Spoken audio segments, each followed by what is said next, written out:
এমসে বললো রাধে রাধে, বাড়ির কাজকর্ম হয়ে গেছে। আজকের ব্রেকফাস্টে আমি খাবো রেশনের চালের চাল ভাজা। আমার রেশনের চালের চাল ভাজা খেতে দারুণ লাগে। অল্প একটু চাল নিয়েছি, ধুয়ে লবণ দিয়ে মাখিয়ে নিয়ে কড়াতে দিয়ে দিয়েছি। আর কি সুন্দর ফটফট করে আওয়াজ হচ্ছে। এইটা ছোট থেকে আমার অভ্যাস আছে। ছোটতে আগে কি করতাম বলতো, আগে তো এত কারেন্ট ছিল না, হ্যারিকেন ছিল। পড়তে বসার সময় না হ্যারিকেনের মাথাটাকে তুলে দিতাম, দিয়ে একটা প্লেট দিয়ে চাল দিয়ে দিতাম, দিয়ে ভাজা হলে আমি আর আমার দাদা খেতাম। ওই নেশাটা আমার এখনো আছে। আমি যখনই সময় পাই না একটু একটু চাল ভাজা খেয়ে নিই।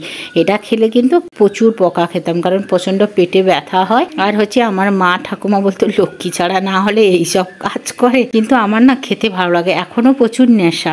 আমাদের যেহেতু রেশন দোকান আছে তো, তার জন্য এই রেশনের চাল আসলে আমি এখনো পর্যন্ত বাইরে যখন থাকতাম বছরে একবার বাড়ি আসলে না আমার মা আগে থেকেই আমার জন্য বালিতে করে এই রেশনের চাল ভেজে দিত। তাতে এর চেয়ে আর একটু ফুটতো, কিন্তু খেতে আমার দারুণ লাগে। এর সাথে একটু ছোলা মটর চানাচুর দিলে আরো দারুণ লাগে। কাঁচা পেঁয়াজ, যেহেতু আমি কাঁচা পেঁয়াজ খাই না, এগুলোও দিচ্ছি না। আর এদিকে আমি চা বসিয়ে দিয়েছি। আর এই একটা দুবার হবে চাল। আর এদিকে দেখো চিড়া ভাজা করেছি, মশলা চিড়া ভাজা। সবাই চিড়া ভাজা খাবে, আমি শুধু খাবো চাল ভাজা দিয়ে। চা গরম হয়ে গেছে, এবার কাঁপে কাঁপে করে চাটা ছেঁকে নেব।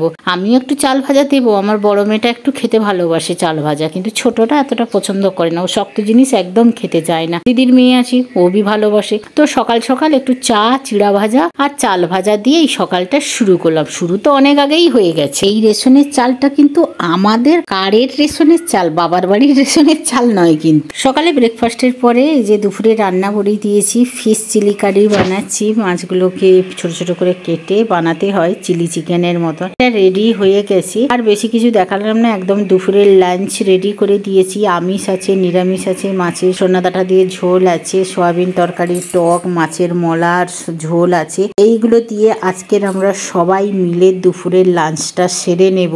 চলো দুপুরের লাঞ্চটা সেরে নিই। আর টক না একটু না হলে গরমকালে খাওয়াই যায় না। যেহেতু আমরা মেদিনীপুরের লোক, একটু টক না হলে জমে গো বন্ধুরা বলো। খাওয়া দাওয়ার পরে জামা কাপড় তুলতে চলেছি। বেশি সময় রাখা যাবে না, কারণ রোদে পুরো জামা কাপড় পুড়ে যাবে। এদিকে বেডশিট ধুয়েছি। মেয়ের যেহেতু একদিনের জন্য স্কুল ছিল, তার ইউনিফর্মগুলো কাঁচা হয়ে গেছে। চলো এগুলো তুলে নিই। আর এদিকে হলুদও রোদে দেওয়া আছে। শুভ সন্ধ্যা, রাধে রাধে, জয় নিতাই, হরে কৃষ্ণ। প্রেম সে বলো রাধে রাধে। সন্ধ্যাবাতি দেওয়া হয়ে গেছে প্রত্যেক দিনের মতন।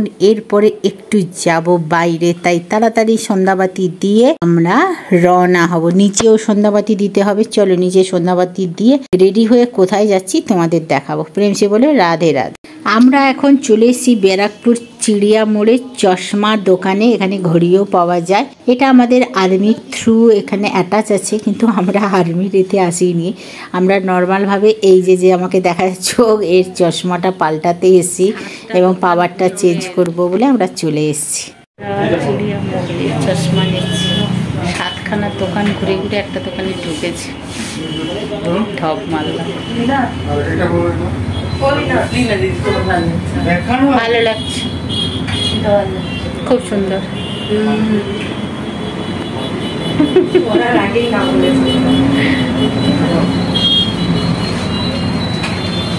ভালো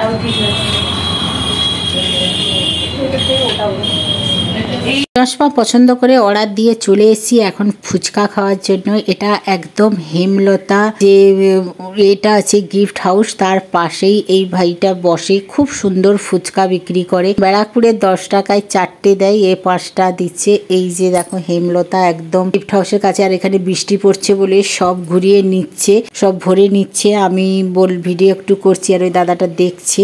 আমাকে বলছে তুমি খাও না, ফুচকা খেলে না এমনি পেট বেড়ে যাচ্ছে, উপরন্তু ফুচকা খেলে না আমার জাহান আইঠাই করে।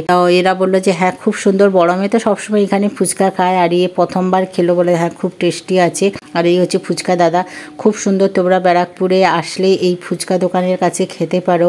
ব্যারাকপুর আর চিড়িয়ামোড়ের মধ্যিখানে একদম নিয়ামোর সামনের দিকে, বিকেলের দিকে বসে একদম হেমলতার পাশে। আর বৃষ্টি পড়ছে তাই সবাই ছাতা নিয়ে ছুটছে। আমরা এখন ফুচকা খাচ্ছি। সন্ধ্যের সময় কিন্তু এই দোকানগুলো পাবে। দোকানটা একদম সামনে, বৃষ্টি পড়ছে, সবাই ফুচকা খাচ্ছে। এই গিফট দোকানটার সামনেই ফুচকা দোকানটা। খুব ভালো ফুচকা বানায়। যখনই ব্যারাকপুরে আসে এরা এটা খায়। বাইরে প্রচুর বৃষ্টি, আর এখন এরা ব্যারাকপুরে এগরোল খাচ্ছে। আমাকে কেউ বলে না, সবাই এগরোল খাচ্ছে। খাবি খাবি তো না, নিজের গরম ফরম লাগে না। চলো চলো, বাইরে বৃষ্টি হচ্ছে।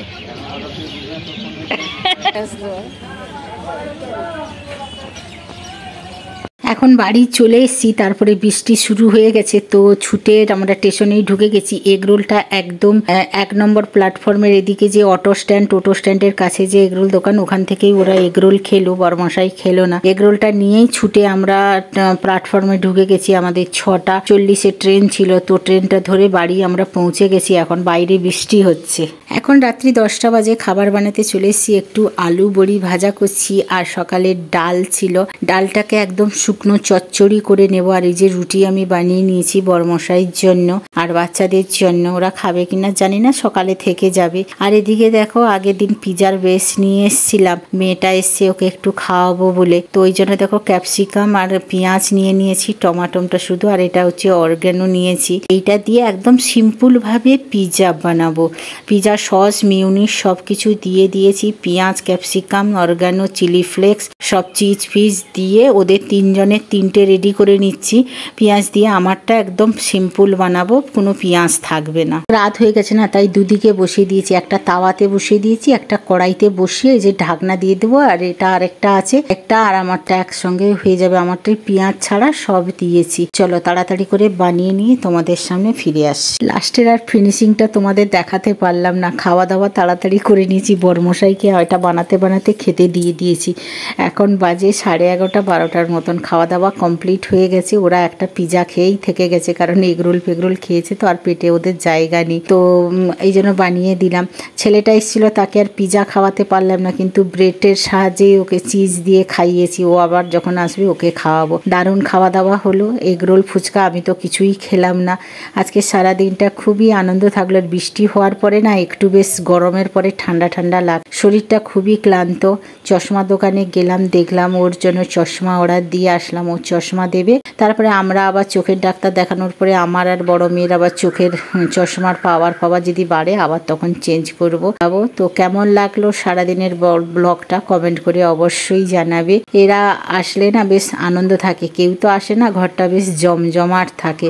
আর সব তো বাচ্চা, আমার মেয়ে আর ওর মেয়ে কি আর আলাদা গো, মাসি তো আমি, মা মানে মাসি। তো খুবই আনন্দ হলো, কিছু করে দিতে পারলে বেশ ভালো লাগে। মেয়েটা মাংস ফাংস খায় না, তো মাছ খায়, তো এই জন্য একটু বললাম এগরোল খাবে, বলে হ্যাঁ এগরোল খাবো। দিয়ে অ্যালার্জির ওষুধ খাবে ও, কারণ ওর ডিম মাংসে ওগুলো অ্যালার্জি আছে।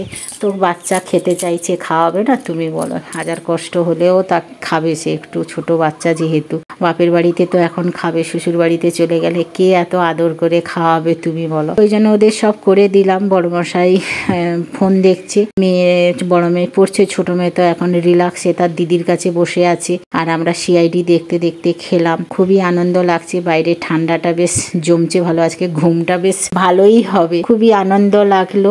আর আমরা না একে খুব, আমার বড় মেয়ে খুব মজা করে বলে, এ না যখন ইটিং শো করতাম হেরে যেত বলে না, এই জন্য এর নাম দিয়েছে হিরো কোম্পানি। তো আগের ভিডিওতে আমি বলেছিলাম যে হিরো আমার বাড়ি এসছে, বলছে মাসি তুমি বি বলছো হিরো আমার বাড়ি এসছে? আমি বলছি হ্যাঁ, তোমাকে আরও তারপরের দিন একটা নতুন ব্লগ আসবে, তোমরা দেখবে, দারুণ একটা সারপ্রাইজ আছে। ওর জন্যই সারপ্রাইজ রেখেছি। আর এখন আমার ফ্রেশ হয়ে গেছি, বাসি জামাটা চেঞ্জ করে ফ্রেশ হয়েছি। আর ঘাম বেরোচ্ছি বলে না, আমার পাউডারটা খুব ভালো লাগে, আমি একটু পাউডার গলায় নিয়ে নিয়েছি। দিয়ে এখন একটু ফোন দেখবো, তারপরে ছাতেই থাকবো এখন, তারপরে নিচে চলে আসবো, দিয়ে শুয়ে পড়বো। এই শুতে শুতে আমাদের 2:30-3টে হয়ে যায়। ফুচকা খেলে না জাহান আমার আইঠাই করে, তাই আমার শরীর কষ্ট হলে খেতে ইচ্ছে করে, মন টান চাইলেও আমার ইচ্ছে করে না গো এগুলো খেতে। ওই ভাত মুড়ি খেয়েই যা যায়, তাও এখন আর মুড়ি তত বেশি খাচ্ছি না, কারণ মুড়ির দাদাও অসুস্থ, তাই আর মুড়ি আনা হচ্ছে না ঠিক মতন, কষ্ট হয় বলে তাই আর খেতে চাই না। হাজার কষ্ট হলেও রুটি বানিয়ে নিই, আর রুটিটা ভালো লাগে, কিন্তু গরম পড়েছে না, এখন আর খেতে ইচ্ছে করে না রুটি ফুটি, শুকনো খাবার কিছু খেয়ে নিই। মশাইও পিজা ফিজা এত পছন্দ করে না, আর বাজার থেকে পিজা কেনার ক্ষমতা নেই, কারণ একটা ছোট্ট পিজা যেরকম আমি বানিয়েছি এরকম পিজা 300-350 টাকা পড়ে যায়। এর চেয়ে আমি 15 টাকা করে দুটো, মানে 30 টাকায় দুটো বেশ পেয়ে গেলাম। তাতে দেখো পেট ভর্তি করে আমরা বাড়িতে পিৎজা বসে খেলাম, দুটো নিয়ে এসেছিলাম, মানে 4টে, আমাদের 3-4 জনের হয়ে গেছে, শান্তিতে খেতে পারবো। সেখানে একটাতে কামড়া কামড়ি লেগতো, তাও মন পেট কিছুই ভরতো না। এ হচ্ছে আমরা শান্তিতে খেয়ে নিলাম, আর বর মশাই তো এগুলো পছন্দই করে না। আর চলো তাহলে আজকের মতন টাটা বাই বাই। কেমন লাগলো আমাদের এই ব্লগটা কমেন্ট করে অবশ্যই জানাবে। সবাই পাশে থাকো, একটু ভালোবাসা দাও। আর ভালোবাসা চেয়েছি আমি নিজেই ফকির হয়ে গেলাম। সকালে আমি সেই রেশনের চাল ভাজা খেয়েছিলাম, আমার তো খুব ভালো লাগে খেতে। মতন tata bye bye, good night, শুভরাত্রি, জয় নিতাই, রাধে রাধে।